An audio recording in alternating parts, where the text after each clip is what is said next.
are you getting away with selling a depression medication that causes people to kill themselves? Like, people don't see through that. Like I said, if you just chant, meditate, whatever your meditation is, when you quiet your mind, whatever it is you want to do, yoga, meditation, eating healthy, and exercising, I guarantee that's the 3-prong effect to health right there. That's the spear. That's the trident of fucking health. Don't get all stressed out by life. You know, this stress is going to come, but you have to learn how to manage it. Eat healthy and exercise. And you're not going to need all of these meds. You know, you're not going to need this bullshit. That was John Joseph McGowan, and this is the Yogi Triathlete Podcast. Welcome back. I am your host, Jess, and every week we, meaning myself and Beej, my co-host, love, training buddy, and partner in Yogi Triathlete, we bring you people who are looking, finding, and living their purpose. This show is about helping us connect through story to experience on a level of knowing that although our struggles may look different at first, they are essentially the same, meaning that we're more similar than different. And once we can embody this understanding, the path to our interconnectedness will be unlocked. Athletes, entrepreneurs, plant-based advocates, parents, doctors, authors, and musicians are just some of the types of people we bring you because there is no limit on this show. There is no story that doesn't matter. And in the case of today's guest, sometimes the stories are just too mind-blowing not to share. So first, let's address what you may have picked up on in the intro clip, the quality of the sound. So I made a mistake, and I didn't connect our mics through the software. So what happened was the entire conversation was recorded through the internal mic of my laptop. The good news is that we captured our chat with John, but the sound is going to be different than what you're used to with the YTP. The other good news is that it shows me how awesome our mics are. And the final piece of good news is that I got this intense schooling on forgiving myself, accepting imperfection, and finding harmony in a new way that I definitely would not have chosen. And second, this podcast is about authenticity. And if anyone knows John Joseph, then they know that he comes with an abundant array of colors within his dialect, aka this podcast is explicit to every extent of that rating. So maybe not pop this on during the school carpool times or at family dinner table, unless of course you're into that, then turn it up. Our intention is not to exclude our listeners. So if curse words and harsh language is something that doesn't sit well with you, we completely understand. But the reality of the story is that John's story is so powerful that I just couldn't help but bring it to you in its raw and true form. Conceived during a heinous act of violence, John Joseph McGowan was born into a dynasty of darkness and groomed for a life of brutality. Watching his mother be beat beyond recognition by his alcoholic, prize-fighting father, starved, bullied, and abused for years in foster care, boys' homes, and institutions, John Joseph escaped his living hell for another. At the age of 14, he was living on the streets of New York City, sleeping in burnt-out buildings, earning money as a drug mule and hustler. He has been shot, stabbed, beaten, and eventually busted, which landed him in Spofford Correctional Institute, a juvenile detention facility known for its own type of terror. It's difficult to encapsulate the violence that John Joseph lived for decades, but today, after following him for the last 3 years through social media, podcasts, his books, and most recently sitting across from him in his home in New York City to record this podcast, I see a man who is a living example of redemption. I see goodness and love and laughter and selfless service.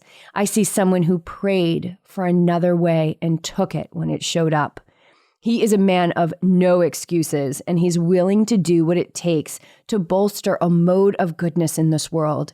He is a plant-based Ironman triathlete, a spiritual practitioner, a recovering alcoholic and drug addict, author of Evolution of a Cro-Magnon and Meat is for Pussies. He is also the lead singer of the CroMags punk rock band, a genre of music that served as conduit to his recovery. He serves the youth of today in any way that he can, from speaking in schools to maximum security prisons. He feeds the homeless, and because of the extremity of his story, John reaches a population that many of us would be too frightened to even approach. As much darkness as there is in his story, there is light, and we hope you can listen beyond the new sound and language of this episode and see the depth of humanity that shines bright from the very genuine and beautiful John Joseph. So this podcast is launching on September 30th, which means that it's the last day for you guys to leave your review of the show on iTunes and get yourself in the running to win a Trigger Point Therapy Collection Kit. So if you do leave a review, or when you do leave your review, please email us a copy so we know who you are. So there's been some that have been left under aliases, and we just want to make sure that if you're the winner, that we have the means of contacting you with your winnings. So just add that easy step onto your list and get it done. One last thing is our October giveaway will be underway as of tomorrow. And for this, we'll be partnering with LifeStraw. The winner will receive one LifeStraw Go bottle with its 2-stage filtration. These bottles go for $50 a pop. And if you're anything like us, which I think you are, since you're listening to this, you always want to have your water with you. And this bottle makes life so much easier because you can always be topped off.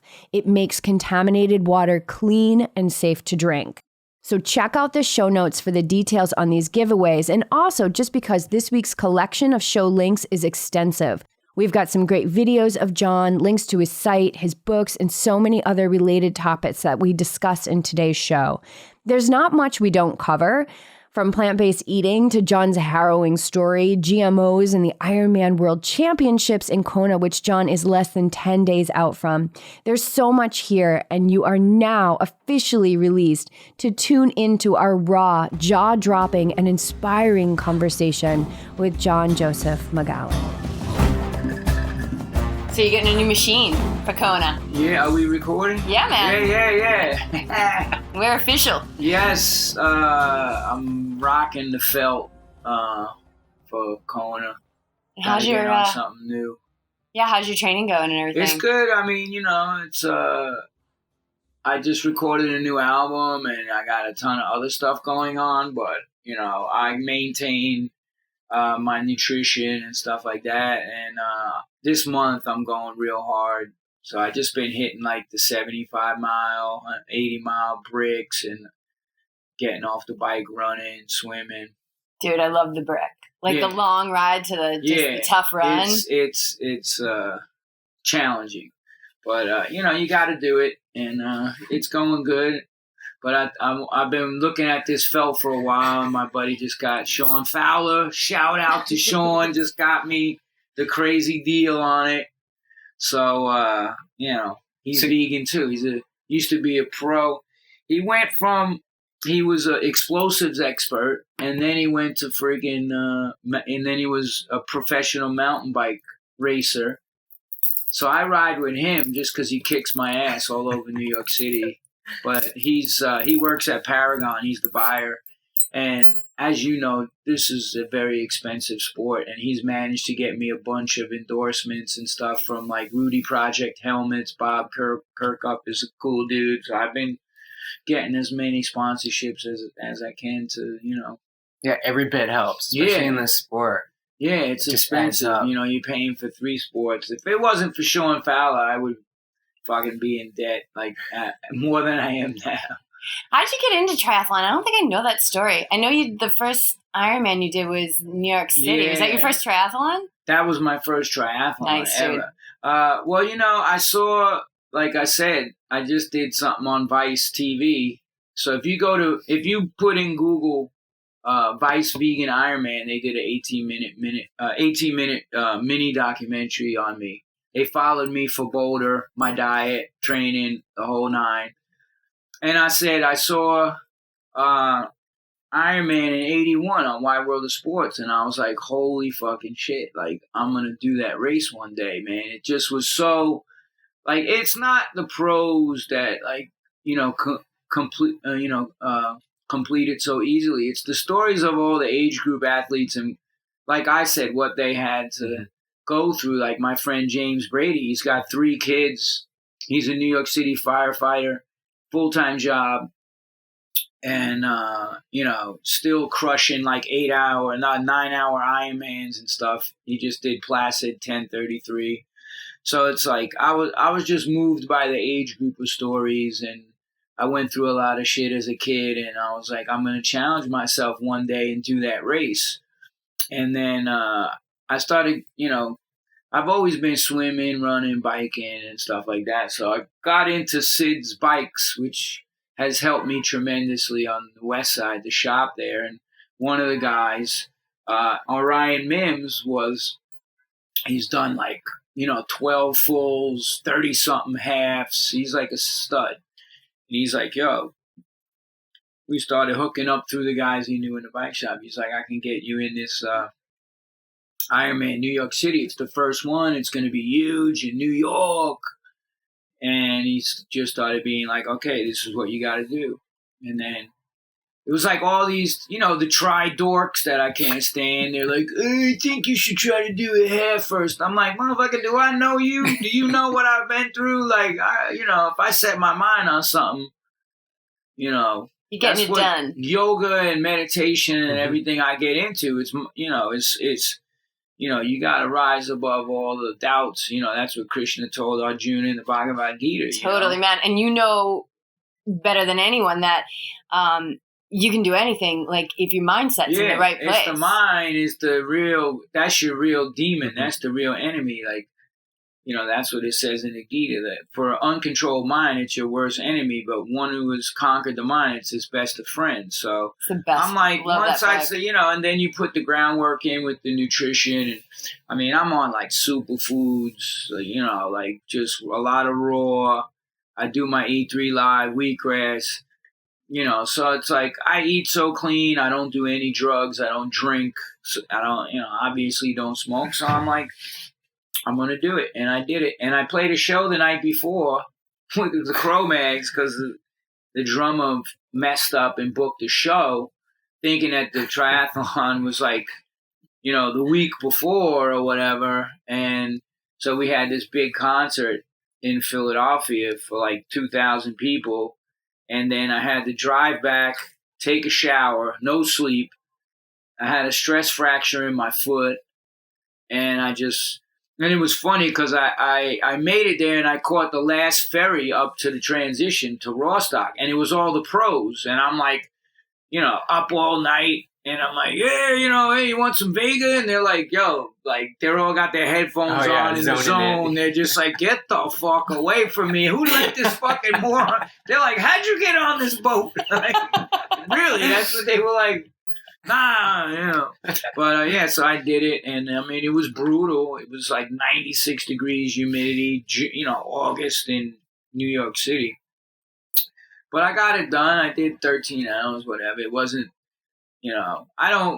I'm getting better. I'm getting a coach next year, so like my times are going down, but I just try to enjoy the journey and not be a dick about it, which a lot of those fucking triathletes, I'm just like, shut the fuck up, like, smack. But I think like a lot of that of what you see is, people are just like living in their ego, and people are just like trying to race these races with an untrained mind. Not only that, a lot of them's doing fucking, performance enhancing drugs. Even the age group is to get in Kona and cheating, and I don't do any drugs, so I'm not gonna race taking no drugs. And I just do it to have fun. It's not my whole life. I'm not a professional triathlete. I'm just it's part of my whole regiment of my chanting, my meditation, my diet, helping the homeless, and then it's just one of the other things I do is I compete in race Ironman. It's part of my regiment, to keep me fit. I'm turning 54 and October 3rd, right before my race. So, And you've been plant-based for a long time. Yeah, I started out raw in the end of 80, 81. I met Victoria Skovinskis, the whole 9 yards. I worked for the Bad Brains, and they were like, Ital, which in Rastafari means like no oil, none of that. It's like really strict. And so I got into it. I came at a hard time on the street. I don't know if you guys know my book or whatever, Evolution of a Cro-Magnon, I grew up in really abusive foster homes. My father, almost killed my mom. He was a boxer. So we got taken out of the home, put in a really bad foster home. I was on the streets. I sold drugs. I did fucking crime. I was in 77 on the streets of New York City as a 14, 15-year-old kid. I got shot in the leg, selling dust, fucking. So I got incarcerated. So I, in 78, did almost 2 years. And, it came from a very violent surroundings. And then I went into the Navy. And I was fucking up there too, because I was a mess. I was beating people down on my ship. I beat this dude till he shit his pants on my ship because he kept fucking with me. And I'm like, yo, dude, just leave it alone. And I was into punk rock and everything already.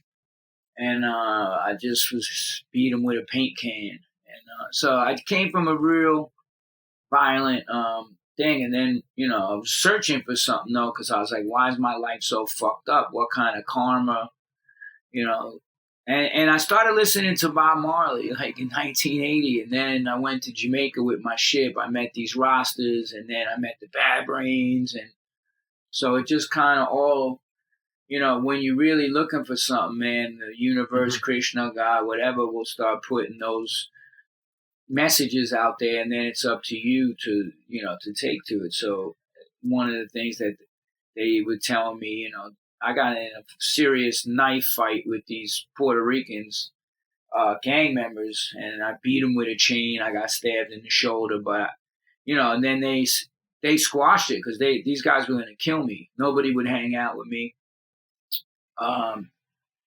These guys they had the biggest heroin spot in all of the United States on 11th Street.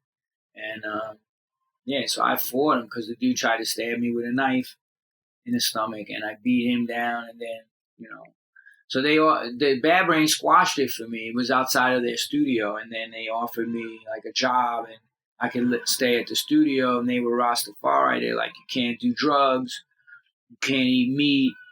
And then I went on tour with them, and I was cooking for them. And then I got a job at a health food store, and I was connected to Integral Yoga Institute. So I started taking yoga. I met Swami Satchidananda, Viktoras Kovinskis. And then I just got into the yoga and the meditation. And then Hare Krishna, one of the guys worked there at Prana Foods, we used to go to the temple. And he said, yo, you got to come check this out. And I went for the morning program, and that was it. I was like, yo. And everybody sees the devotees chanting and whatever, and they just think there's nothing to it. But then when you start reading the Srimad Bhagavatam and Bhagavad Gita, Upanishads, you see that this is the deepest philosophy out there. And it's real yoga because it's, it's about austerity and not just going to do some exercises and then walking out and smoking a cigarette. And, it's real yoga. It's controlling your senses. There's regulative principles. You don't just do whatever you want and say, I do yoga. Prabhupada said that's gymnastics. So I really took to it. And then I became a monk. And I was, for a year and almost 2 years, I had shaved head. I lived in Hawaii, Puerto Rico, New York, and just lived the whole, monk life. Practiced martial arts, and then I just had the calling for the music still. So I was already playing music in '81, and then I was like, yo, I got to do this music. And then I injected the Krishna conscious lyrics into CroMags. The Age of Quarrel means Kali Yuga. So that's what we called the first album. It's one of the classic punk hardcore records of all time, up there with the Bad Brains and whatever, but it was really spiritually conscious. We had a song, Seekers of the Truth, and all this real heavy stuff, but disguised in a way that the truth was getting out there, but not preaching on a soapbox to people, which nobody likes. So it's Agyata Sukriti means that they get the benefit whether they know it or not. And then I just been keeping with the music and all of that. But, like I said, I love doing triathlon, and don't get me wrong, I'm not dissing on, like, I've met amazing people in the triathlon community. Like, I would say 95% of everybody's just so fucking cool. And there's more and more every time I show up at these races, because I've done the Rich Roll podcast and the shit on Vice, and I got this other thing on Munchies, how to make a smooth, like, so people are kind of getting hip to it, and more people are like, yo, I went plant-based because of guys like Rich Roll and you and Brendan and whatever. So you're seeing more and more people, like in Boulder, I was eating at this restaurant downtown, and all these like plant-based dudes that were racing were like, we were hanging out, it was cool. So, most of the community is like really fucking solid people. And the plant-based movement is growing. Like, we're finding it just from, like, we're kind of on this cross-country tour. We're moving out to California. Yeah. Just the people that we've come in contact with, the athletes that BJ coaches, like, so many people, it's like the power of the food just kind of takes care of it. You don't really have to sell it. They look at you. You look great. You're doing Ironmans. Like, you're thriving in life. Like, it kind of sells itself. Well, that's what Prabhupada said. Example is better than precept. You could talk all the shit you want. And I find in the 80s and 90s, the vegan shit got a bad label because of all that they ate shitty processed food and didn't work out. And they were like chubby, out of shape people, and then telling people to go vegan. And Joe Stud in the fucking gym is not trying to hear it. And now that more and more of these dudes, Tom Thompson and all these people, the world record holder, weightlifter, and boxers, and all these people, it's like, they're like, oh shit, that guy's fucking vegan, that guy's plant-based, get out of here. And I'm like, yeah. And, the whole thing is these industries have propagated this meat makes you macho bullshit, and vegetarians and vegans are sissies and all this shit, because they have to try to trick you into buying their fucking product. Now with the milk, they have this milk versus almond milk commercial, because less and less people are drinking milk, less and less people are eating meat. It's really starting to take off, and it solves, many problems, especially environmentally. And I really got into it. I didn't learn all the health benefits until I started researching more. But, I got into it because the Rastas were like, we don't have the right to take the life. Rastafari means Prince of Peace. So how are you going to say you're a Prince of Peace and you're fucking supporting industries that cut the throats of animals? That's why, in the Kali Yuga, all these religions that do animal sacrifices and kill animals and tell you it's kosher, and this is all bullshit. That's, if you believe in God or you don't, whatever, but there's no God that's going to sanction what the fuck they do in slaughterhouses. That is just total ludicrous bullshit. And I challenge anybody that says that to go in and, instead of buying all that neatly packaged meat where the death is hidden, go to the slaughterhouse and see what happens, where your food comes from, Yeah, we just got back we just took a visit at the farm sanctuary, Gene Bauer's place. Gene, I love Gene, man. Amazing experience. Yeah. We actually volunteered for a few days. Like, we were entrenched in working with these animals and clearing out their stalls. And we're plant-based, and just looking into the eyes of these animals and caring for them, there's no way. They have a soul, man. That animal has a soul. Like, Mercy for Animals just posted something too about this cow that they just saved and how happy it was. It was at a petting zoo. It outgrew the petting zoo. Then they were going to kill it to a slaughterhouse, and Catskill Farm Sanctuary saved it. And that cow was like so happy and like looking at the person pet. Like, these animals have souls, and that's, I got into it because of that. I came from like the most violent shit. I seen people get stabbed to death in front of me, murdered, shot, like, and I just was like, I need to like take a break from this violent world, and I stepped into the path of this other world. And it wasn't like, okay, now I don't eat meat. Anybody's going to walk on me, because that's not going to happen, because, you know, you don't lose your masculinity just because, like, I don't eat meat. Okay, I'm going to turn into a fucking wimp. You know, it's not the case. And people that think the other way, that this shit makes me tough, they're just fucking misled by, like I said, the industries that propagate the stereotypes and the lies, you know. I just told the dude, too. I was like, you know, he posted the meme. It said, yeah, the way to a man's heart is through his stomach. Unless he's a vegetarian, then it's through his vagina. And I'm like, dude, you believe that bullshit? I wrote him back, and he's my friend. And I was like, what's so manly about taking dick meds and shitting in a colostomy bag and being on 8 different kinds of medication and constantly going to doctors, and you can't even walk up the fucking street? Because that's what's coming if you continue to eat. You know, no disrespect, but I was like, yo, you believe in the stereotype myths. I'll show you fucking 12 dudes right off the bat that would kick your ass in 2 seconds. And he's like some big tattooed, you know, hardcore dude, but... And so are you. Well, you know, Yeah. I'm just saying, like, you know, I think, like, a lot of the female, the feminist vegans attacked my book. And just like they attacked Rory Freeman's book for saying, oh, bitch, skinny bitch, whatever. Now, if you judge something by the result, Rory Freeman's book saved the lives of millions of women and I don't know how many animals because she got them to go plant-based. And it's the same thing. My book speaks to a particular part of society which none of them vegans could reach before. And you're talking about your second book, Meat is for Pussies. Yeah, Meat is for Pussies. Exactly. And the book I've gotten, you know, letters and emails from like fucking all kinds of people.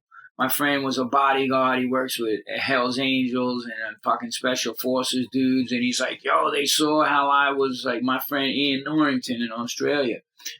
And I did the Soundwave tour, and I was training for that first Ironman. He's like, yo, what the fuck do you do, man? You're playing every night and fucking getting up early and training. And I had a copy of Meat is for Pussies. I said, read this. By the end of the tour, he went vegan and got a vegan tattooed on his lip. And he fights Muay Thai in Thailand and everything. He's a beast. And he's converting people. So it's a grassroots movement. It's like one person, you know, keeps helping the next. Mm-hmm. But, you know, that's what these people don't understand. Is like, you got so caught up that I used the street term, you know, in New York, motherfuckers were like, yo, everybody's so politically correct now that it's like, I just can't fucking stand it. I'm like, you know, so I said, oh yeah, don't be a fucking pussy and the reason that book got titled that way, the funny story was I was writing a book called The Go Green Road to Health, Fitness, and Longevity.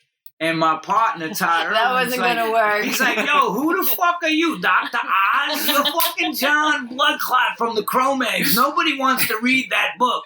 So then I'm in the gym, like, and my friend's working out, and he's training for a fight. And I'm like, yo, like, you got to get on the fucking plant-based shit. You're going to recover quicker, everything. And I'm schooling him, and then some dude in, like, tiger stripe pants and, you know, the fucking gallon of, like, whey protein in the gym. Like, he's like, yeah, all the fucking, he thought I was dissing being vegan or whatever. And he's like, yeah, they all look like fucking pussies. And I'm like, I said, and I was telling Todd the story. I go, this motherfucker, man, he ain't seen his dick in fucking 10 years. And he's talking shit like that. I told him, let's get in the ring, motherfucker. And he was like, what? And then Todd, and I was like, yeah, fuck him. Fucking, he's calling vegans pussies. I said, meat is for fucking pussies. He's like, that's it, dude. So I can't take credit for the title. And then, you know, HarperCollins wanted to roll with it. But it's a New York street term, man, from back in the day. I'm from the fucking streets. I don't care where you come from, that you've been vegan for 6 years and you're on. And then all the dudes trying to get laid by the feminists are like, oh, yes, I'm a fucking feminist too. And I'm really appalled. I was like, call you senator, because I don't give a fuck. I don't know you. I said, you know, I've been doing this shit 36 years almost. I don't give a fuck what you got to say. The dogs may bark, but the caravan must go on.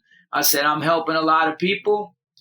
And this one chick had a pretty big blog, and then she was talking mad smack on me. So I said, I wrote on Facebook. I said, listen, all the women whose boyfriends, and that's a majority of the books were bought by women to give to their dudes because they wouldn't listen to nobody else. Then they were like, yo, this motherfucker speaks my language. I said, all you ladies that got your man got helped by this book or you were helped by this book, write this chick. She got 1,000 fucking messages like, fuck you, shut up, you don't, from girls. You should just shut your mouth, you're such a negative person. So then she wrote, this guy's crazy, he had all his fucking CroMags fans shut my page down. And I wrote her back, bitch, don't start none, there won't be none. You don't know who you're fucking with. Anyway, it's all in fun. Right. But really the book has helped a ton of people. I'm working on another book now with actually my lady she has a plant-based nutrition thing. She's a trainer. So we've been cooking recipes and all kinds of stuff. So we're going to work on a little cookbook together. And I'm working on other stuff too. But I just keep you know, I write for TV and all kinds of stuff too. So I just keep the fire burning, man. Keep out of trouble. The thing that you do is you kind of incorporate it all. So you fill your body with like this just clean, high vibration, but then you also add in the meditation, which purifies not only the body, but the mind and all of that. And then you take that out onto the race course. Yeah. I mean, and that is like such an edge. In the morning before my race, I went in Taiwan, I posted a video and I had like kirtan going in the room.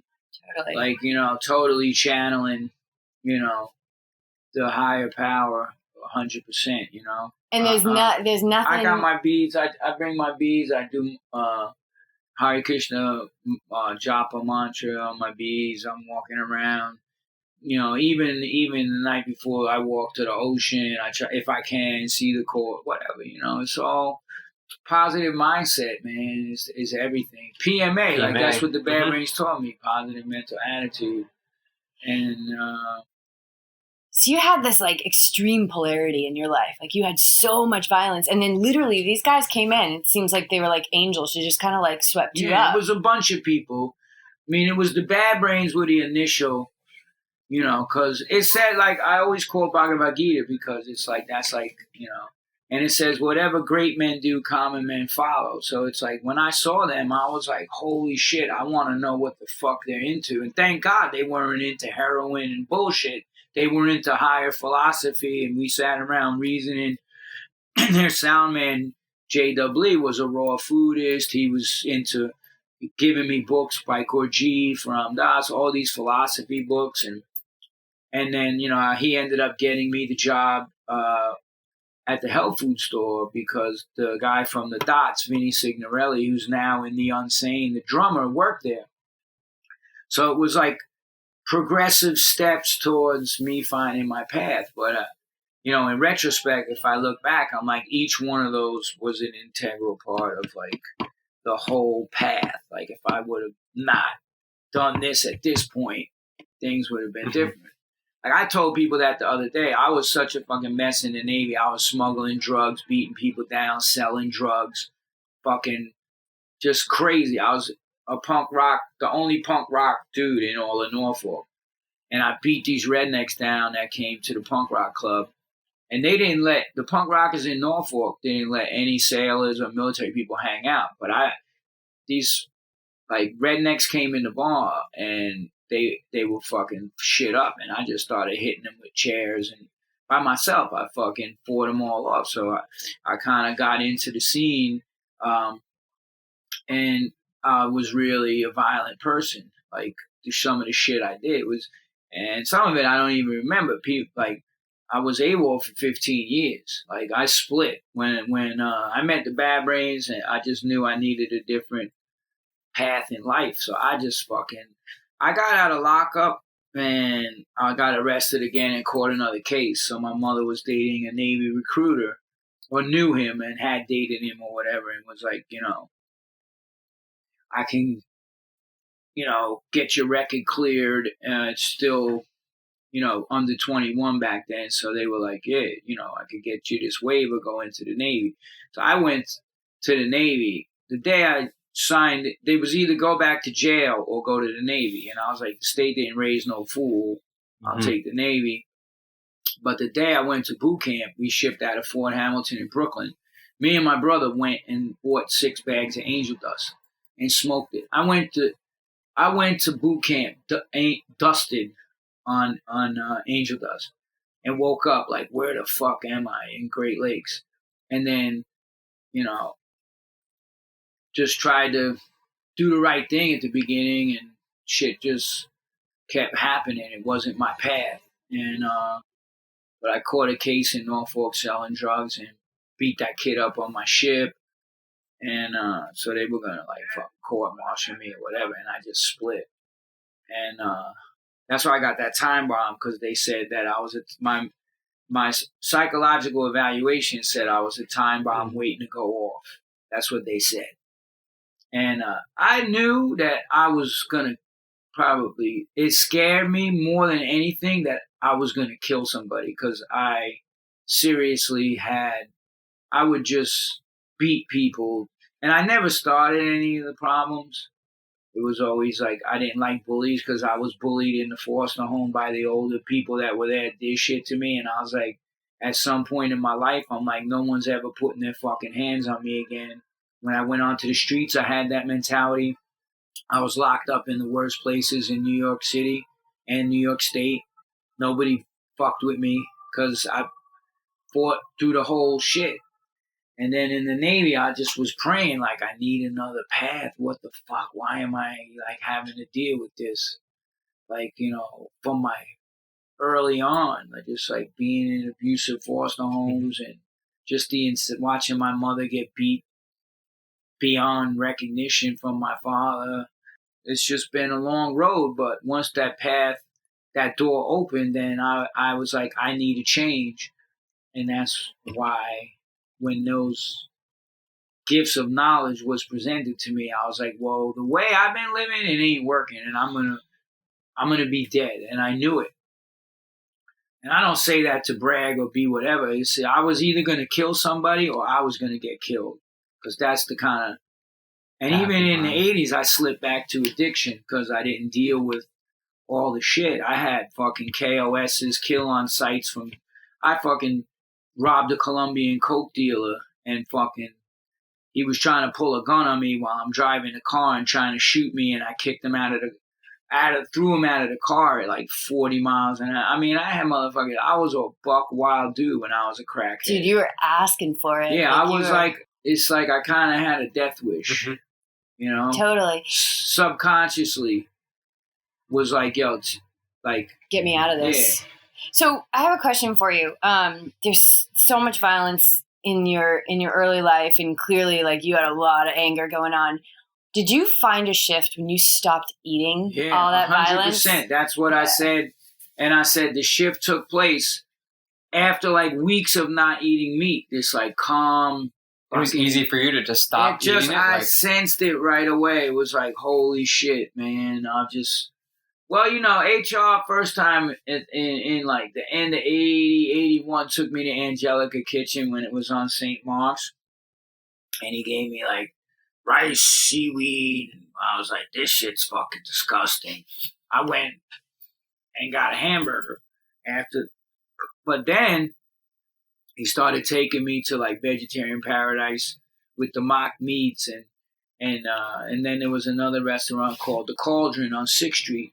It had tofu veggie pies, and it was really good. And I was like, all right, I could get down with this, that other shit, though. It took me a while to get into more of the macrobiotic, real clean eating, which is what I thrive on now. And there was one raw food restaurant in all of the city. But I started doing karma yoga work at Integral Yoga Institute, so they would feed me, and I would do the dishes, and I could get free yoga classes, and then they would give me food, And, but right away I was like, holy shit, like this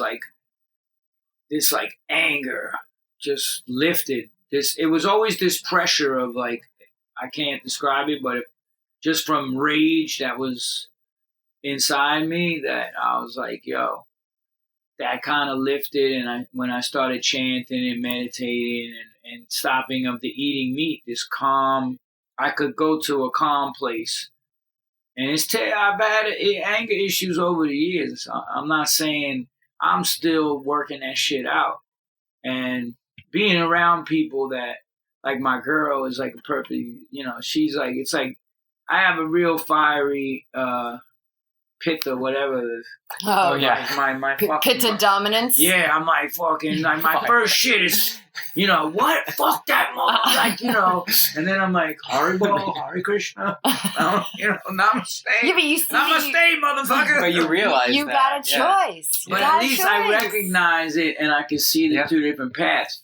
But a lot of just the craziness kind of lifted when I swear I just felt this shift in my consciousness when I stopped eating meat. Because people don't realize, do you have the gross material body, earth, water, fire, air, ether? Then you have mind, intelligence, false ego. So an animal has, consciousness the same way. And then you're ingesting all the pain and suffering that animal has lived its entire life. It's affecting you on a metaphysical level. I'm not like some wishy-washy fucking dude I can only, like I said, relate my experience of what I experienced and getting off the alcohol and the drugs and everything else, and then adapting to the plant-based lifestyle, chanting mantras. Even when I ate the food, I was praying over it. So I was taught, to really respect the food that gives you life and not takes life. Yeah, and also, you're taking the life of that plant and that vegetable and on another way too. Mm-hmm. So it's like I chant mantras even over the food to respect all life, because that's one of the arguments of the media. Well, you're killing too, yeah, but I'm killing. The life that I'm taking is not squirting blood all over the place and screaming in horror, and I'm taking a life, but in the material world, one living entity is food for another. You can see that even through nature, the animals, everything. That's what the material world is all about. But you should eat that which has caused the least amount of pain, and, not foods in the mode of ignorance, like decaying, rotting flesh and pus foods and all of this crap that people eat. Then they wonder why they're getting sick. We're supposed to eat food in the mode of goodness that promote life and longevity. That's what the plant-based. So if you read Vedic literature and the system of medicine, the Ayurveda and everything, nowhere in that books does it talk about eating animals. It's dal and rice and healthy spices, organic food. So that's what the animals are eating anyway. We're eating the same thing as the animals. Tom Z. Thompson, I eat what elephants eat. What the fuck? Get it through your head. The strongest animals on the planet don't eat meat, dude. Where's the gorilla getting its fucking strength from? So what are you talking about? So we're all eating. We should all be eating the same thing. And we had talked about like this idea for guys that you have to eat these animals to be masculine, and you touched upon it. I don't find anything masculine about letting somebody else do the dirty work and buying a piece of meat and wrapped in cellophane. But the other thing that you touched upon that I don't think a lot of people make the connection is like this huge problem that a lot of men have with erectile dysfunction. And that is like the number one first sign. I know dudes that are like 30 years old that are having to fucking take fucking all of them boner pills now. And that's like a heart disease, like waving a flag, like you've got it. It was like, that's in Forks Over Knives, the guy said that, that's a clear-cut sign. Like, that's the main vein. That's connected to something over there. So. And that's that vein's like a cocktail straw. So if it's not getting through there, something, that's a sign. Something is not. Yeah. I mean, not that we should be walking around, living a life just for fucking sex, because I think a lot of the vegans push that shit too. And I'm like, I'm not, into like propagating like motherfuckers taking off their clothes and shit just to get somebody whatever to stop eating. But it's part of the whole problem. It's a lot of medical issues that you're going to be dealing with, and that's just one of them. And it's like, if you got to get through to these knuckleheads one way or the other, then fucking a go big through Yeah, it, that's a big one. And, living a compassionate life. It's a big one, no pun intended. Yeah, or not so big. But this idea of living a compassionate life does not take your masculinity away. Like it actually, when you stand up for something and you're not like, I was doing this shit. I had motherfuckers like, yo, man, you don't eat meat? What are you, a fucking fag? Like in 1981 and shit. I'd be like, yeah, I'm a fag. Boom. Knock your fucking teeth out. Am I a fag now? Don't get offended, gay people. That's just another New York term. But you know what I'm saying? Yeah. It's like, and standing up for a cause when you're like the only motherfucker that's doing it, and that's real to me. That's manhood. I always stayed on the side of right. Once I knew what was right, I didn't give a shit who thought I was fucked up or wrong for it. You got to stand on your own and stand up for what's right, And that's why I always fucking hated bullies and fucking beat them down because of what happened to my mom and me and my brothers. And the same thing, with the whole animal rights thing, they have rights to live just like you do. You don't have no fucking right. I mean, I stand up for a lot of shit too, which, I don't really get into too much, but all life has a right to live, man. And who the fuck are you just because you want to taste a burger, you're gonna fucking support this living entity's total incarceration? And CroMags wrote a song called Death Camps, which compared what we're doing to the fucking Holocaust. It's a Holocaust for the animals, what we're doing on this planet. And this has become a hellish planet for the animals, this planet, what we do, But it's reflected in the state of the world. Look at the war. Look at the anger. Look at the, Well, that's what Prabhupada said, was that you want to have no war, but you maintain slaughterhouses. The collective karma of the planet is when you kill billions of animals every year in the slaughterhouse, there must be war. Because violence is breeding violence. The fucking UN, he called it the United Nation of Dogs. It's a farce. If you don't close down the slaughterhouses, and you're not, that's why I say this is a grassroots movement. You're not going to do it politically. It's going to be based on the desire of society. Hopefully their consciousness evolving where it's like, I don't want to eat that shit. And then little by little, it's falling away, and that's the other thing. Like when these people make all the fake meat in the burgers and, the what's that burger called now? Meat. The Beast Burger? Beast Burger? No, I eat that, but there's the Impossible Foods burger, the one that has the beat juice in it. Oh my God. Oh, yes, it bleeds, yes. I'm like, whatever it takes for these fucking dudes to stop eating the shit.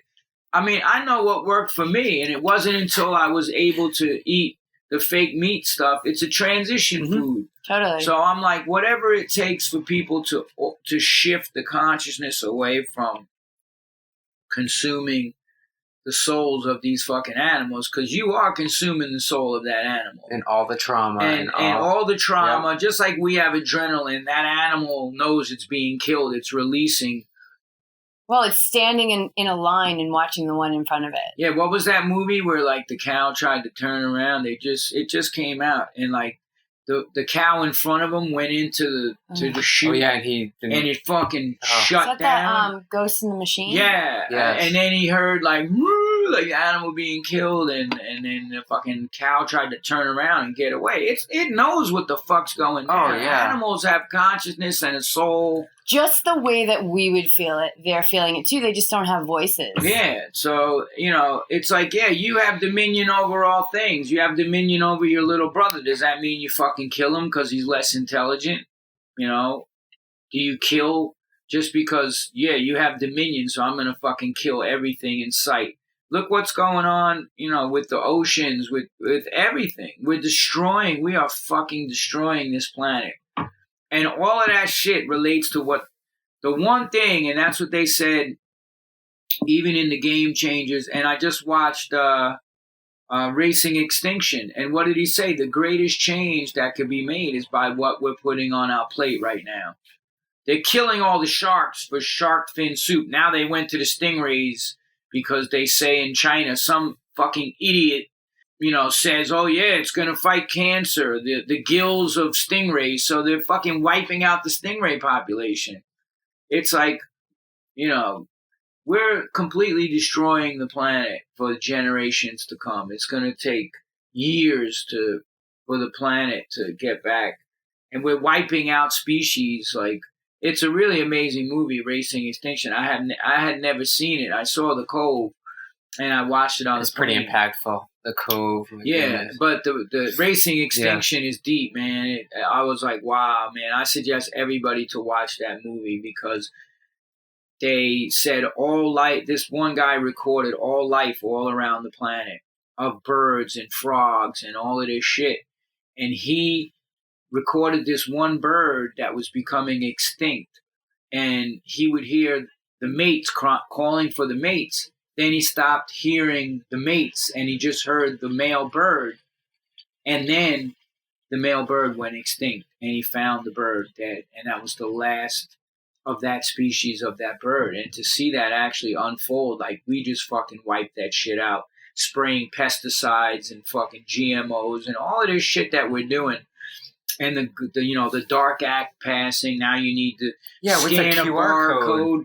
Fucking Obama's such a fucking fraud, man. He passed all of that shit. He was calling all these politicians are fucking bullshit artists, lying motherfuckers. Obama, Clinton, all of them. Get your head out of your ass. They're all in it for the fucking money.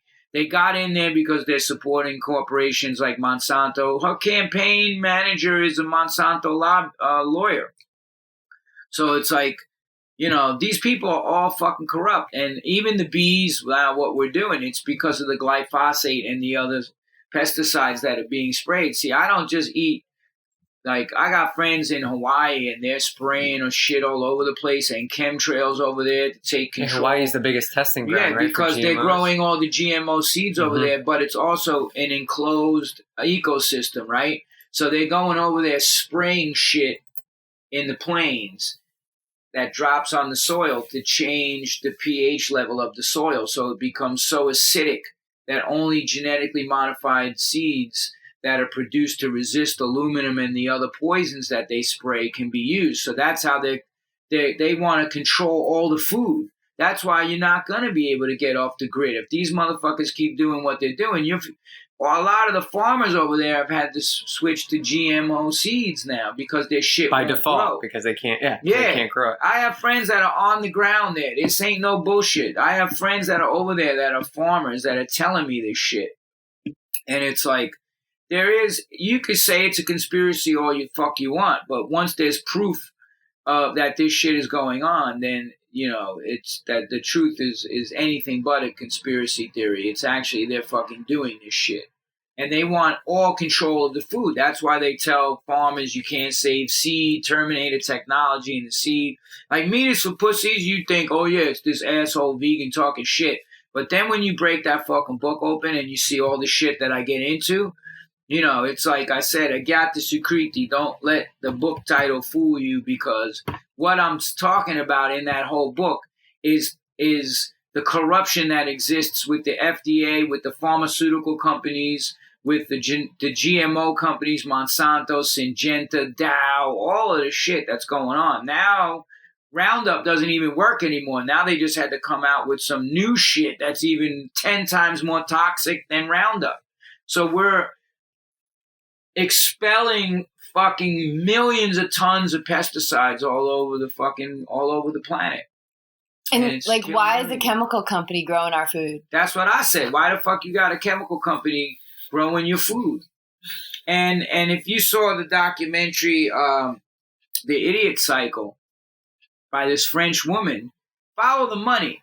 Who owns the patents on, recombinant bovine growth hormone, RBGH? It's the same company that makes the cancer meds, owns the patent on that. Monsanto sold the patent on that to fucking Eli Lilly, who produces the cancer drugs for the cancers that shit causes. So, benefit that we stay sick. They want everybody sick. I was watching the Olympics and fucking one of them drug companies came on and were like, oh yes, we're racing to find cures, but until then, I'm like, you ain't finding no fucking cures. If there's a cure, you're out of fucking business. What are you talking? What kind of bullshit are you talking to people? It's just trying to get people to buy into the fact that their answers, their cure, their solution is outside of them. And you know better than anyone, it's inside of you. It's what you put in your body. It's how you're spending your time. It's sitting in meditation. It's cleaning up your act. Well, that's the 3 causes of disease. One of them is over-anxiety, uncleanliness with your food, over-anxiety, and I forgot what the other one. I'm getting old, but anyway, yeah. So like the stress is a big part of it too, and they just want you.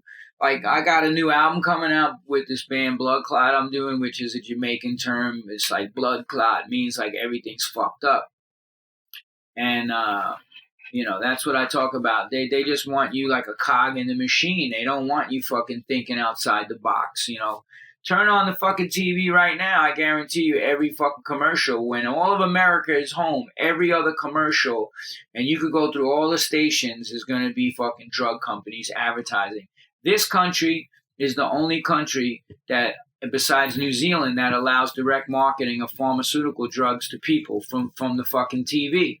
And me and my girl were just watching something last night, and it's like, yeah, depression med, but it may cause suicide. You know how many people I know that was on that shit that committed suicide? So how the fuck are you how are you getting away with selling a depression medication that causes people to kill themselves? Like, people don't see through that. Like I said, if you just chant, meditate, whatever your meditation is, when you quiet your mind, whatever it is you want to do, yoga, meditation, eating healthy, and exercising, I guarantee that's the 3-prong effect to health right there. That's the spear. That's the trident of fucking health. Don't get all stressed out by life. This stress is going to come, but you have to learn how to manage it. Eat healthy and exercise. And you're not going to need all of these meds, You're not going to need this bullshit. The father of, modern medicine, whatever, the Hippocratic oath that they take is to do no harm and all of this shit. And that, what are they doing? They're just writing the prescription pad, because they're getting hit off. Another great book, Confessions of an RX Drug Pusher, she was a huge pharmaceutical rep till her niece died of an interaction, and then she fucking exposed what the practices are of these pharmaceutical companies.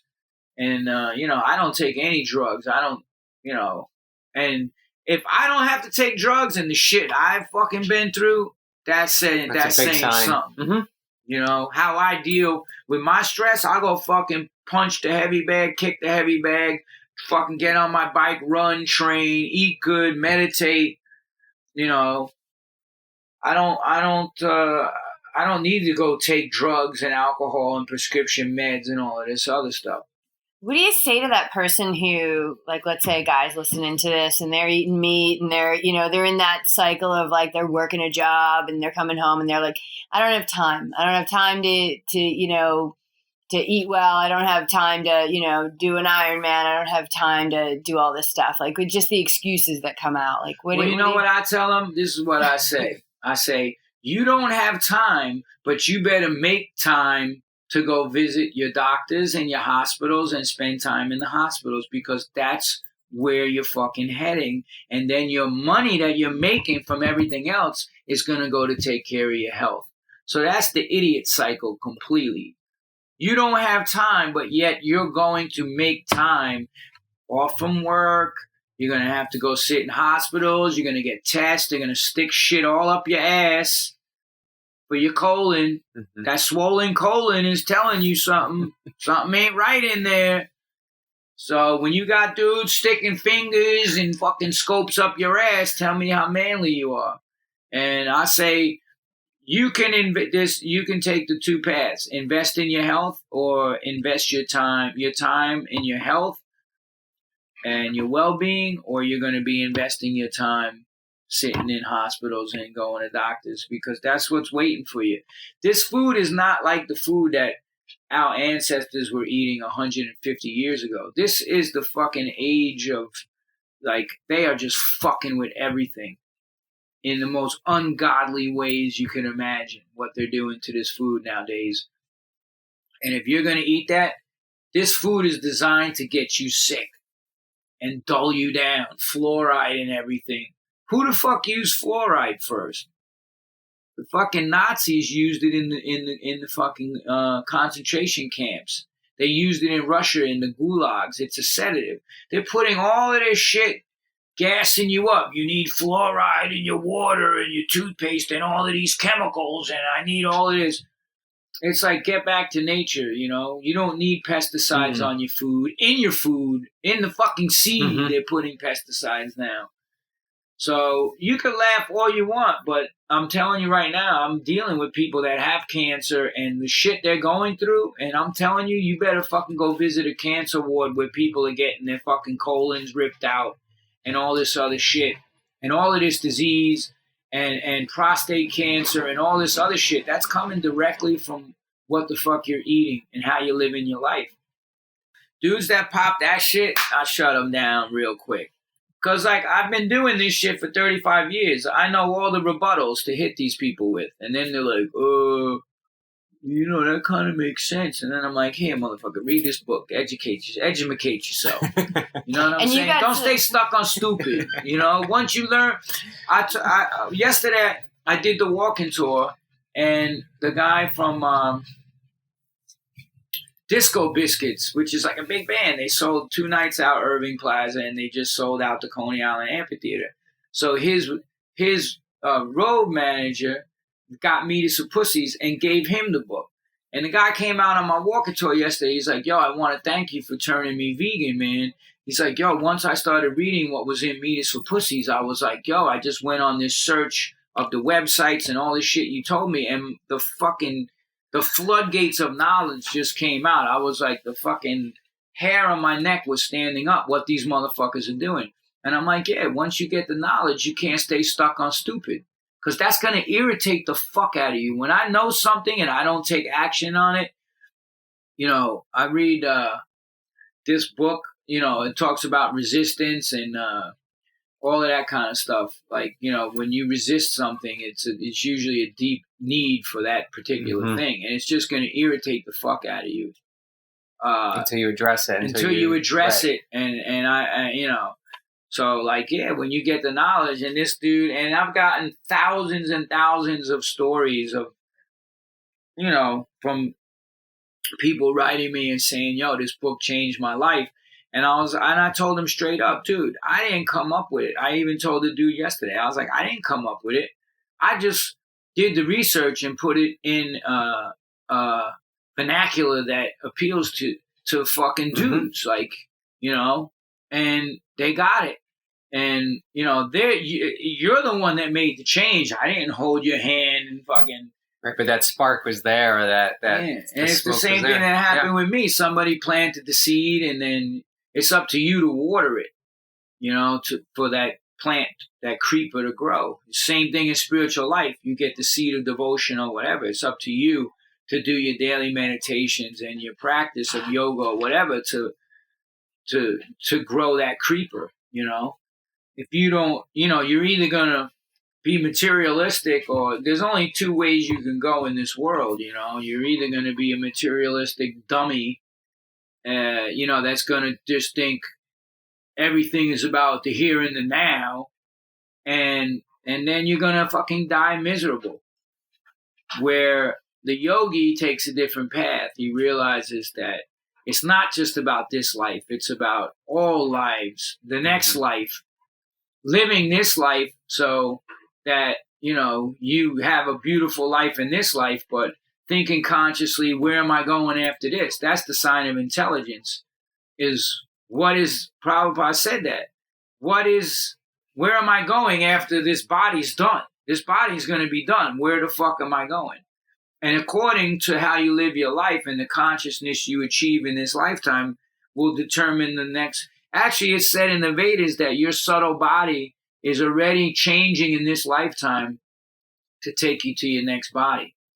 So if the soul is never birth nor death, nor once having been, does it ever cease to exist? What happens at the time of death? And there's so many stories of people with near-death experiences that are like, yo, I was, there's definitely an afterlife.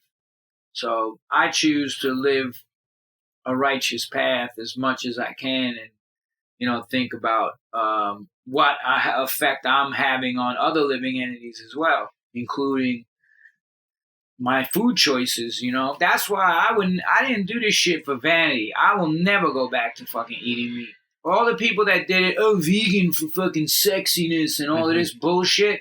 And I know some pretty big fucking vegans that have books out and everything that went back to eating meat because they didn't do it for the spiritual reasons. They did it for fucking vanity and to feel superior. I have knowledge over somebody else to lord it over. That's our nature in the material world. We want to lord over everything.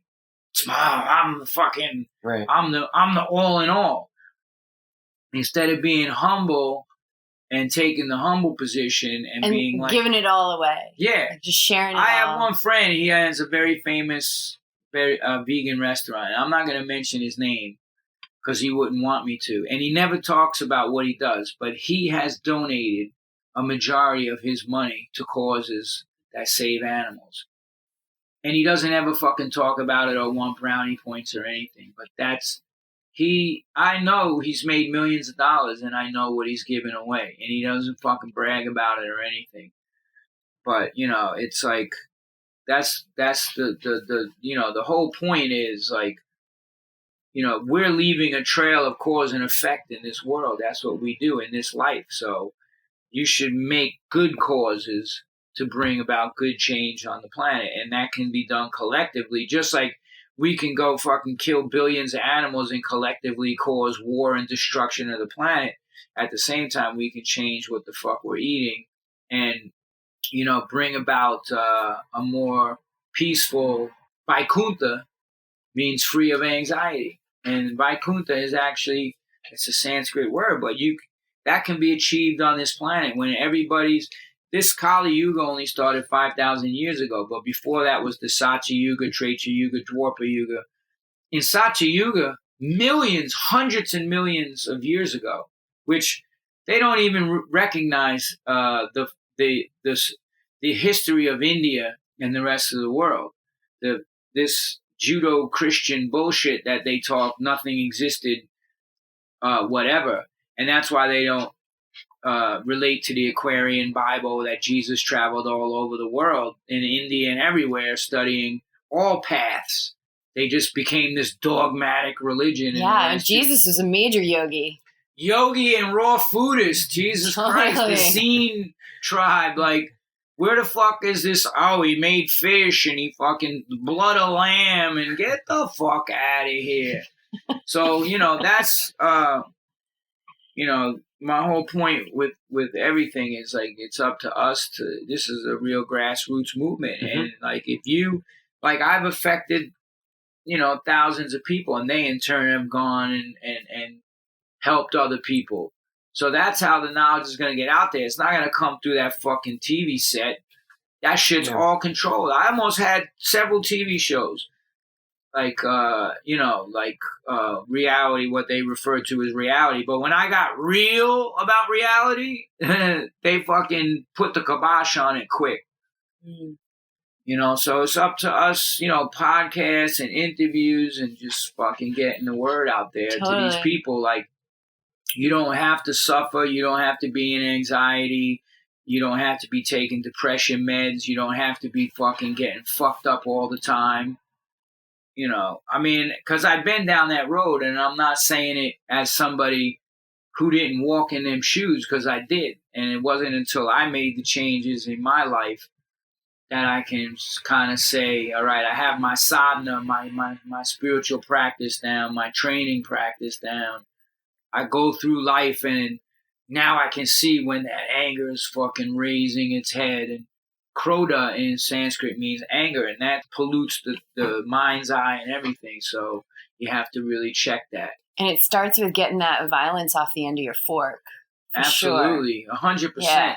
And you've got some good recipes in Meat is for Pussies. And it's the thing, I think people, they just don't know where to start. Like they get all confused. It's really, really simple to just like eat the spectrum and look at the colors on your plate and see how you feel. Always check in with how you feel. That's what we always say to people. Like, they're like you said, the food that they try, they're jumping in and they're trying like the worst things like seaweed, and do the transition, see how you feel, and start adding in more. Look, more it's just basic shit. Everybody likes oatmeal. I like oatmeal. Everybody likes peanut butter. Everybody likes fruit, right? I don't know too many people that don't like those, and then like you have, your lunches, your split pea soups. Take us through people would just, they want to know what do you eat in a typical day? This morning I had, take us through. I had a chia seed pudding with coconut, like blended coconut meat. I go to Juice Press every fucking day. It's a raw food place in the city.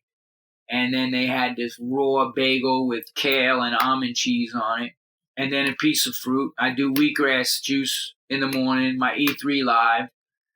And I drink a lot of water in the morning. So I don't wake up and start, if I'm getting on a bike and going to ride 80 miles, I got to eat a breakfast. But usually it's a gradual process. And that's what usually I have for breakfast. I'll even do a smoothie with like, almonds and kale and coconut and whatever, and blend that up. Trying to do less and less of unless it's just pure hemp protein, which is what I'm using now. I try to do less and less of the whole protein powders and all that stuff. I just find it's my body's getting to be a certain point where it's like I don't need all of that stuff. And then like lunch, I have what did I have today? I went to Jiva Mukti Cafe, the yoga center. It's all organic, and I had a yogi's choice, which was a big pile of fucking kale with this turmeric tahini dressing and a nutritional yeast, black beans, and quinoa. And then I had a split pea dal soup. And, dinner, I go to Angelica's, I get and I do juice. I'll drink a juice through the day or whatever. I'll go get a nice green juice, I try to do smaller meals throughout the day, so, like, you keep your metabolism fired up. Like, you always have to have fuel in the tank. That's the way I look at it. And then I did go get one of them. I went to pick up my boy who's getting me the bike, Sean Fowler. Nice. I got him from Superiority Burger, which was voted in GQ magazine 6 months ago, did an article, and it said, the best burger in the world is vegan. And it was about my boy Brooks, who's a musician, started Superiority Burger over on St. Mark's. Over on 9th Street, yeah. Oh, fucking incredible. They do one with cheese too, but most of the items on his menu are vegan. So I picked up Sean, and Brooks always hooks me up. He's like, yo, he gets everything fresh from the farmer's market, organic, and, he goes over there and buys the stuff. He's hands-on everything. And he slipped an extra burger in there. So I was like, I haven't had one of these in about a month. And the rolls are made of potato flour, so it's not white flour and all that shit. It's gluten-free, whatever. I don't really have problems with gluten, and I just fucking yam that thing down. And then I'm going to have a dinner. I'll go to Angelica's, and they have like so much stuff on the menu. Is that all vegan restaurant? Yeah, all vegan, all organic. Candle 79 I go to. My friends own that. They do a lot to help different, the healthy school lunch program and all kinds of stuff. Yeah, well, that's actually how we got hooked up with you, was from Amy Hamlin. Yeah, Amy, I worked with. She did a great impersonation of you, by the way. It was great. It was so funny. Awesome. I know, because I know Fran Costigan, and she was reading my book, The Pastry Chef. You know her? She's like famous pastry chef. And she was like, she has a doorman building, and she's like, these motherfuckers. And they're like, Fran, how did you learn to talk like that? Because they're like Spanish thug dudes. And like, kind of, you could tell they're from like the hood. They're all fucking jacked. They're like, whoa, where are you learning that? He's like, I'm reading my friend's book, Meat is for Pussies. And they're like, what? I got to read that.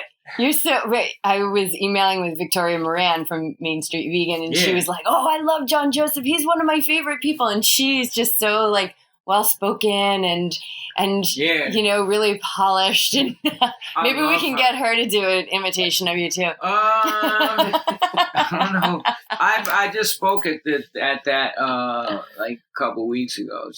Once every year she does the academy, she has me come back. That's awesome. I think I have a little bit of a different upbringing of where I came. I mean, that's what I love too. Is like people come from all different backgrounds to come to this. And it's not just about the food. Like you can't stay stuck on the food and just obsess over the food. The food is a stepping stone to get to the higher consciousness. That's what I always tell people. You'll become, I call them macropsychotics. If you just fucking start, it's all about the food, and you become obsessed with food, I don't live like that. The food, I don't live to eat. I eat to live, and it gets me through my training and everything else. But really the, awareness and consciousness is really more what the whole, thing is about. You have to eat in the mode of goodness. If you eat in the mode of ignorance, dead, decaying, like I said, rotting flesh, it's going to put your consciousness in the mode of ignorance. Just like alcohol and drugs, and that's the mode of ignorance. So you're not going to be getting fucked up and going to yoga class at 6 a.m. It's not going to happen. That's why I choose to stay sober. I don't judge. I have a lot of friends that go have beers and smoke weed or do whatever. It's just not for me. I have an addictive personality. Addiction runs in my family. So I toe the fucking line with that. I think it's the first awareness of consciousness is to first change your diet. If your diet is crap, if your diet is violent, you're going to just keep hitting a ceiling. Yeah. You're never going to be able to expand past that limit. You've helped a lot of people with your book and just the awareness that you've brought through interviews and the videos that you've done and all that stuff. But one thing that Amy was sharing with us, and she's from the Coalition for Healthy School Foods, is that you go into classrooms and you talk to kids too. So you're starting. You're hitting up there. I just spoke at a kid's prison. It was 16 to 25 maximum security. Yeah, and I've been doing that for a while. This is like a population. Feeding the homeless, plant-based meals. I've been doing that since '82. But talking to they're slipping away, the kids, man, and it's like, and I go and I speak at high schools, not just with her. I've had teachers hit me up like. The first time I ever did it was when Evolution of a Cro-Magnon, my first book, came out, and this English teacher was blown the fuck away. And she's like, I need you to come talk to these kids. They're all in the Crips and the Bloods and all this shit and getting in trouble. And I walked into school. It was wintertime. They're like, oh, man, this surfer-looking motherfucker. What's this nigga going to tell you? Like, I hear what they're saying. And then, like, I got to the auditorium and fucking I took off my jacket. They're like, yo, this motherfucker got mad tattoos, yo. And then when I started relaying my story and where I came from, something snapped. And then they're like, yo, this dude been down a harder road than us. And then I break out my passport and I'm like, and look where I've been all over the world. I've been between my race and Ironmans all over the world, my musicianship, speaking, doing all this shit, traveling the planet. I was like, you know where all the motherfuckers I ran the streets with are? You know where all the dudes I was locked up with are that didn't change? Fucking dead in jail or dying of AIDS from drugs. So that's the path you want. And I get through to them because, like, I speak their language. It's the same thing with the way I try to, inject what I do to the mainstream with the plant-based stuff. You got to know who the fuck you're talking to, and I know who I'm talking to because I come from the street, and that's that whole generation of kids is getting lost, man. And I'm trying to work out some stuff there's a couple of dudes that rap and shit, and they do this whole organic vegan gardening and all this shit, and show kids in the hood how to fucking change their whole nature. Because, it's funny because I was at Victoria's thing, and I said, I read in this magazine called Satya, which means the mode of goodness. Satya means goodness. And Tamagun, Rajagun, Satyagun. So Tamagun is the mode of ignorance, Rajagun is the mode of passion, Satyagun is the mode of goodness. So this dude put this magazine called the mode of Satya, the mode of goodness, out. So I was in this vegan bakery that used to be on St. Mark's, and I'm reading this article, and it was this fucking African American dude who, he didn't say what he was in for, but he was doing life. And he became a Buddhist vegan in prison. And he said, if I had access to this knowledge before I did the life that I was living, I wouldn't be where I am. I can't take back what I did, but I changed my life in here. And he's vegan and a Buddhist. And then the funniest thing was, the next guy that spoke was the guy that put out the magazine at Victoria's. And I was like, she introduced him when he came in, because I said, I just talked about fucking reading that article. Remember that article? And he was like, yeah. Yeah, man, there's no mistakes. No, there ain't. And it's like, so that's why I work with this guy, and actually there you go again, because the person that hooked me up with the guy that's taking me to the prisons and talking to kids now was through Amy Hanlon. So he's a cook in the prisons, and he wants to start doing plant-based stuff. Wow. So he's been having me go in and talk to these kids. Like, I just spoke at this one in Goshen. And the fucked up thing was, when I reoffended, that's where they were going to send me. They used to call it Goshen Annex. It's a fucking maximum security. Yeah. Listen, and I was like, this is where they were fucking saying my next stop was, had I not gone into the Navy. So it was kind of like haunting in a little way, like to be like, yo, I'm walking into the place that I was due to go to. Walking in a completely, 30 fucking 6 years later, a different person. It was amazing. Pretty fucking crazy. I was like, yo, this is where they were going to send me. This used to be called Goshen Annex, right? And he's like, yeah. Now it's called Goshen something or another. Wow. And so you're... Same spot. Different. And at that point, I really got to see how you can take one path or the other in life. And one's going to lead you in one place, and one's going to lead you to another place. But that was like fucking bugged out to go. And the minute he said Goshen, I was like, I want to go. And I didn't tell him till I got up there. And I was like, this is where they were going to send me when I reoffended. He's like, wow. So it was kind of trippy. Yeah, it wasn't meant to be. Yeah.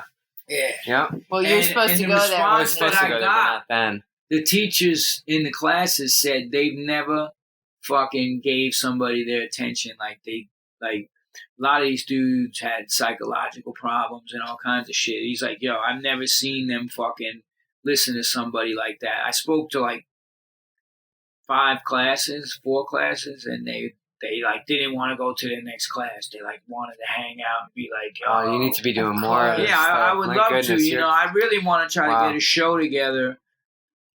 I had this thing when I was trying to put together called Street Kid Rehab, and we were taking those exact same kids, putting them in a house. I had my boy who's special forces and UFC fighters and plant-based people and cooks, and kind of just get through to these dudes and do an intensive workshop to flip these fucking kids.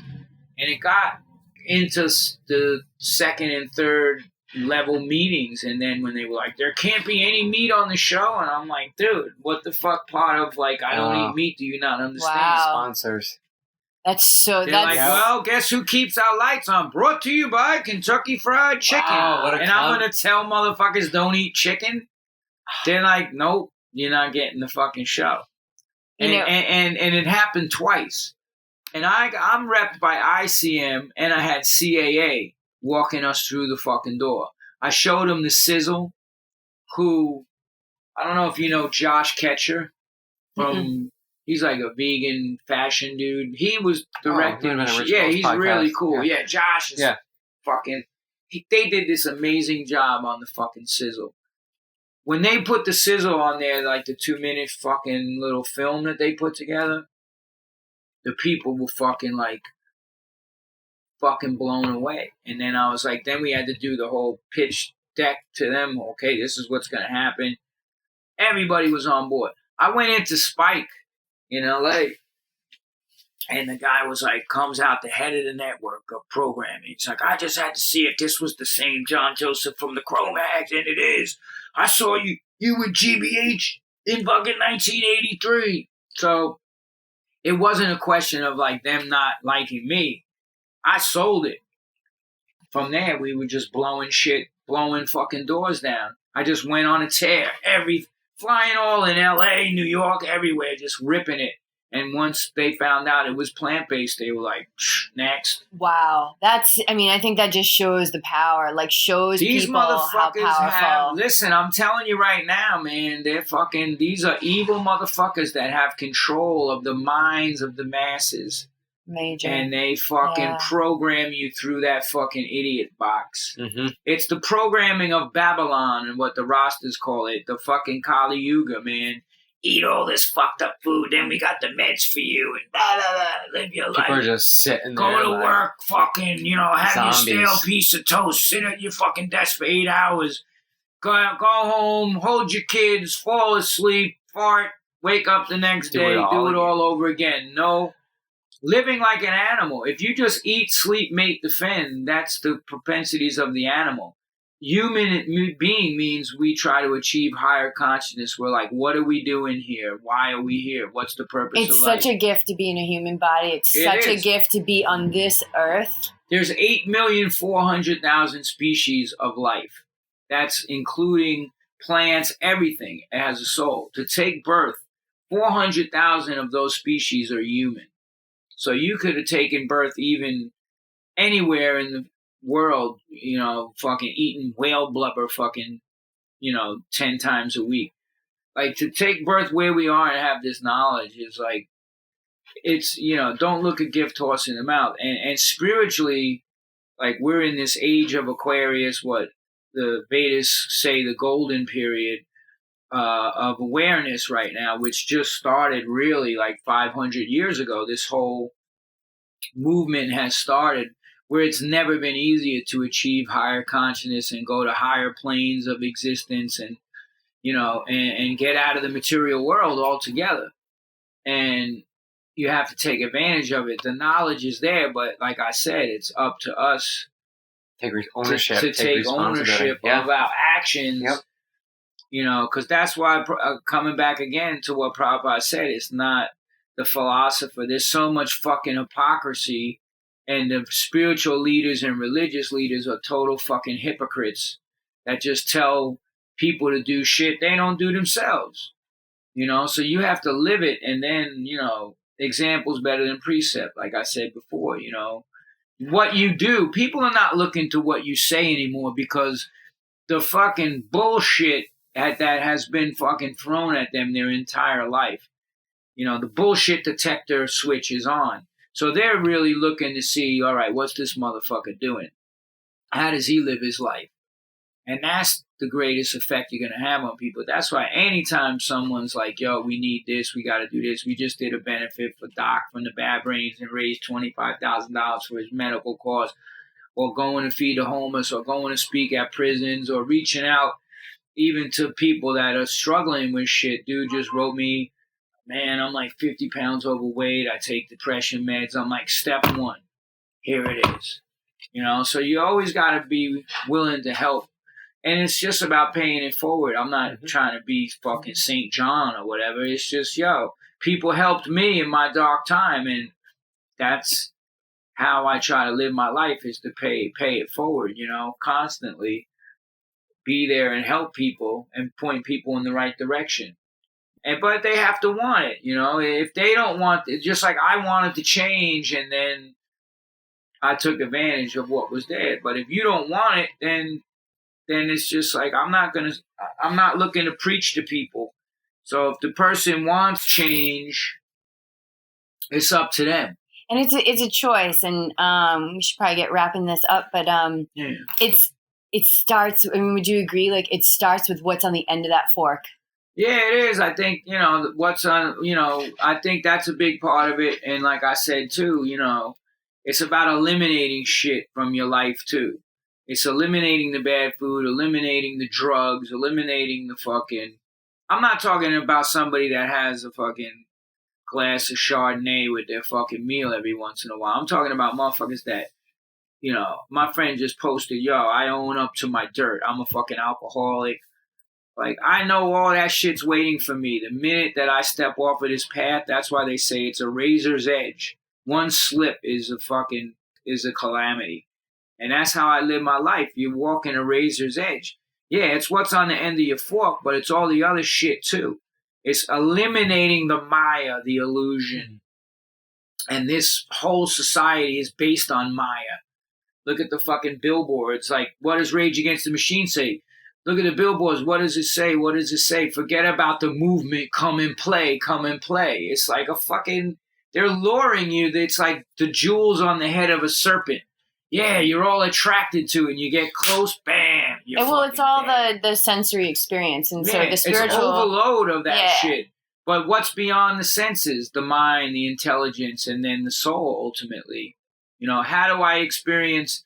That's why, it says you can't give up the lower taste unless you achieve a higher taste. How are monks able to give up all kinds of sex life and everything if there's not a higher pleasure in the spiritual realm? There is. People just don't tap into that experience. So they only think, I gotta go out and get fucked up and fucking, hunt down chicks and go eat a fucking steak and eggs at 4 o'clock in the morning. And it's like, it's just all Maya, man. This country, this fucking world, the only way they could keep you in control is to make you fucking chase the illusion. And that's what they do. They just make you chase that fucking illusion nonstop and never stop for a moment and say, what the fuck is all this about, man? Like, that's why we should go see dead people. Because you need to realize, Chanakya Pandit was asked, a great philosopher in India, and he said, he was asked, what is the greatest thing? And Chanakya Pandit said, the greatest thing is that everyone has seen everyone before them die, and yet they think somehow or another I will cheat death. But you're not going to. Everybody's going to fucking die. For one who is born, death is certain. Where you go between that, nothing's guaranteed in life, but where you go between that birth and that death, that's what's up to you. And where you're going in your next life, that's up to you.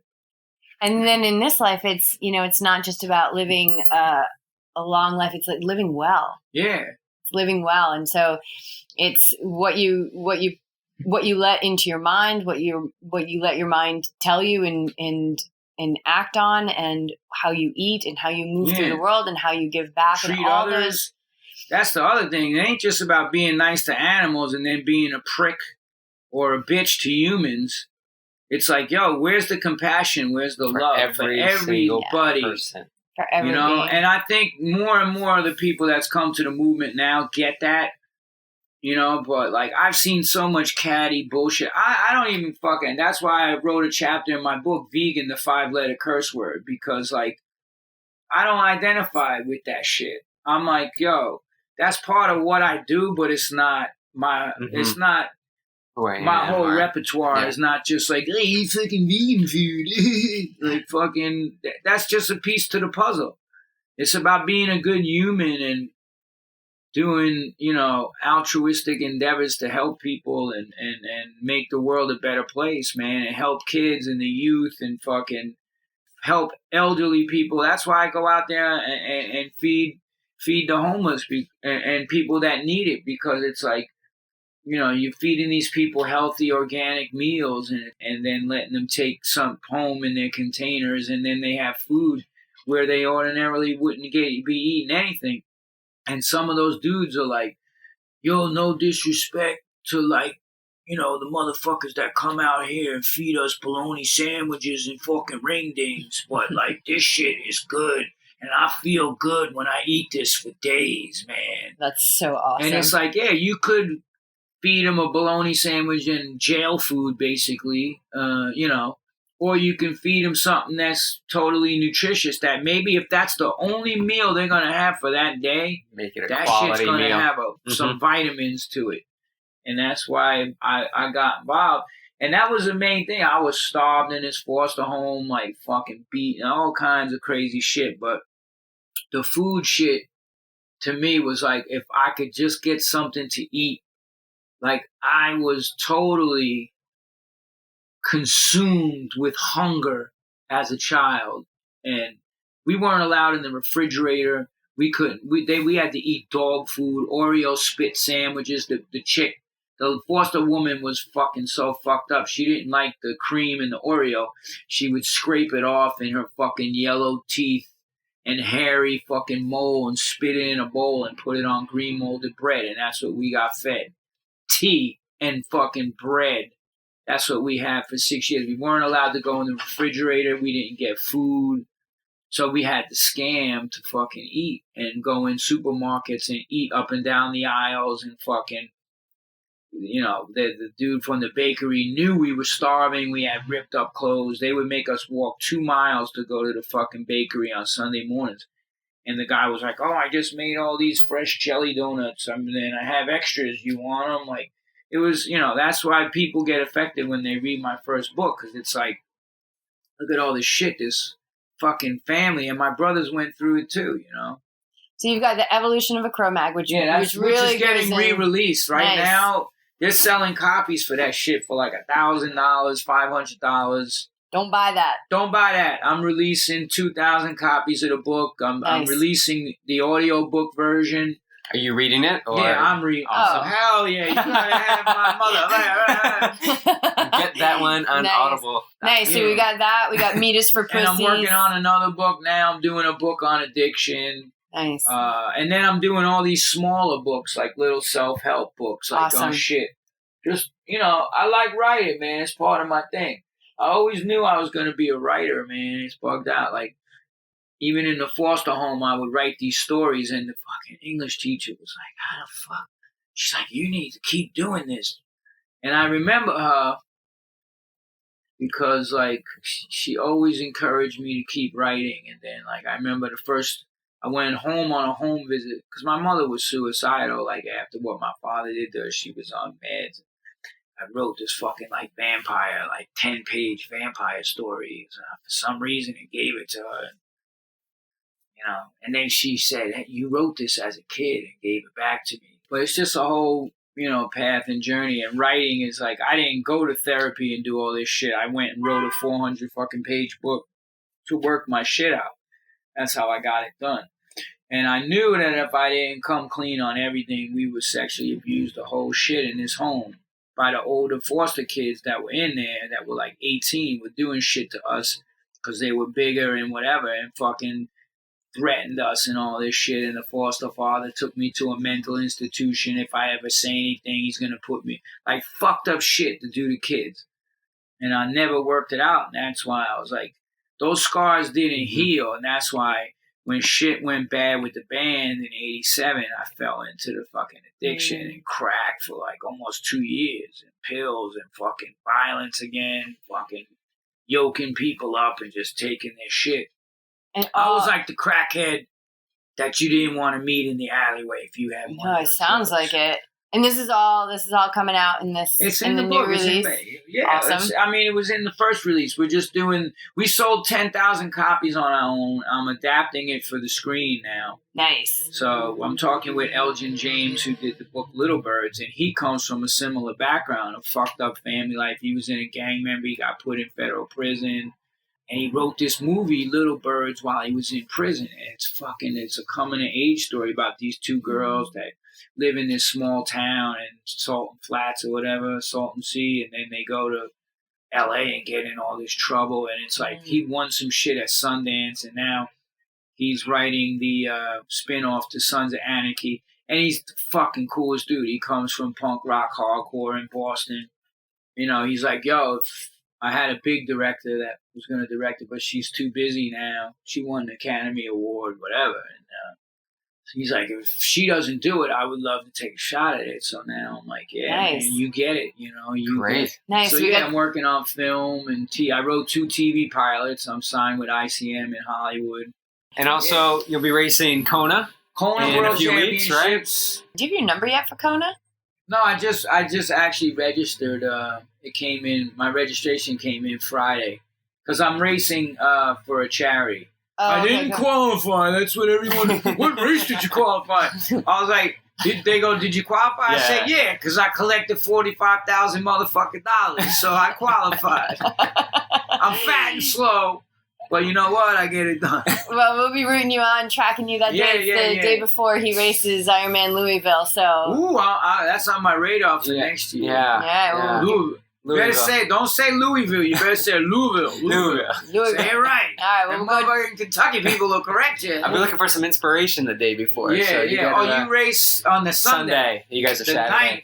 Yeah. So we'll do the recon in Louisville, and then you do some recon in Kona because we want to get there too. Yeah. Yeah, you get, it's meant to be. Yeah, I'm gonna next year. This is my last year, 50 to 54. Now I race 55 to 59. So hopefully, I'll be going back to Kona. Yeah. I'm gonna work with a coach actually next year. So I know I need that. I just been putting it off. And I've just been so consumed with like touring and writing and all of this shit that it's like the coach, it's hard. Like Orion Mims set programs for me, but it was like hard to be like, okay, because my schedule, it's not like a 9 to 5 job. It's like my shit is all over the place. Yeah. And you train when you can, and that's it. Yeah. But it's not like a whole big, like today was kind of like I just did core and stretching and trigger point in the gym. It was kind of like a day off. Tomorrow I'm swimming 4,000 meters and then working with my trainer, and then I'm going to run probably 15 tomorrow night. So I'm starting to step it up and getting in the long rides. I'm doing like 90 miles on Wednesday.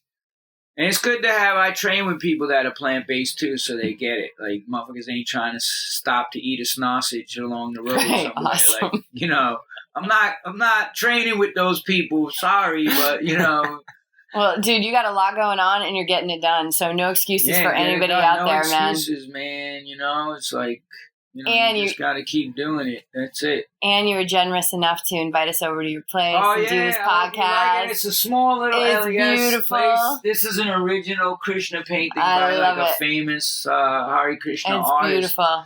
Yeah, I got a little vibe going here. Me and my lady, Erica Michener, you should Google her too. She's a beast. She has 2 black belts.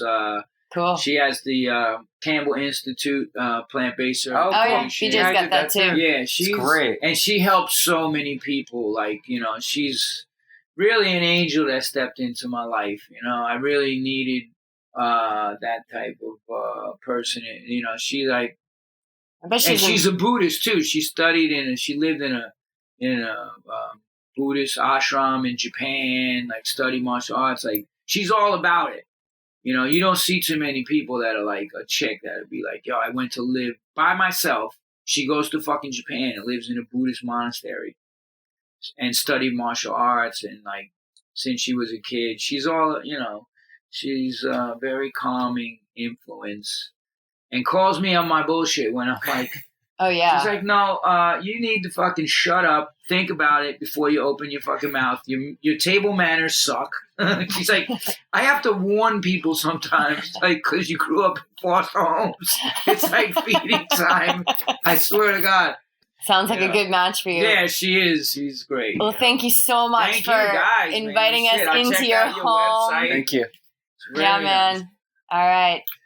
I think we did it. Cool. We do it? Yeah. Yeah. Call it a day. All right. All right, there you have it. Episode 21 with John Joseph JJ McGowan. What did you guys think about that? I mean, his story is crazy, and I've heard it a few times, but there was even things that he was talking about during this podcast that just blew me away that I hadn't heard before, like throwing a Colombian drug lord out of a car going 40 miles an hour. I mean, who does that? And who even gets a chance to get this close to somebody who has lived such an incredible life? I mean, we talk about a full life. That has been a full life. He has seen all the spectrums. But I have to tell you, I mean, he is just one of the most genuine people I've ever met. And that's why it was so important for us not to censor him and allow him to really share in his authenticity, which is true to himself. So I also found out that John Joseph's birthday is October 3rd. So we just want to wish him a very, very happy day. And we hope that he understands that the world is a better place every day that he gets to live in it. So we are so thankful of his time. We are thankful of all of you guys for tuning in, to sticking with us through the end of this podcast. And get to iTunes, leave your review, get yourself in the running. We've got these incredible products, you guys. The Life Straw bottles BJ and I have been using on the trip. And just a little side note there, we were not using them when BJ got a terrible stomach virus when we were in Lake Placid. So who knows? We probably could have saved ourselves that trouble. But there are no mistakes in this life, right? Remember that. It's not a run of bad luck, you guys. It is what it is. And the beautiful thing that we get to do as humans on this earth is we get to bring consciousness into our lives. We get to live it awake. And what that does is that allows us to determine what we are going to bring in to each moment. Right? And if we show up to a moment and we don't like what's going on, well, we are in charge of our reaction to that, our relationship to that. And that's the only thing we have control over. We have control over the vibration of our presence in this life. And so we at Yogi Triathlete, we live and we love and we ask that everyone just give it a try. Keep choosing that high vibe of life.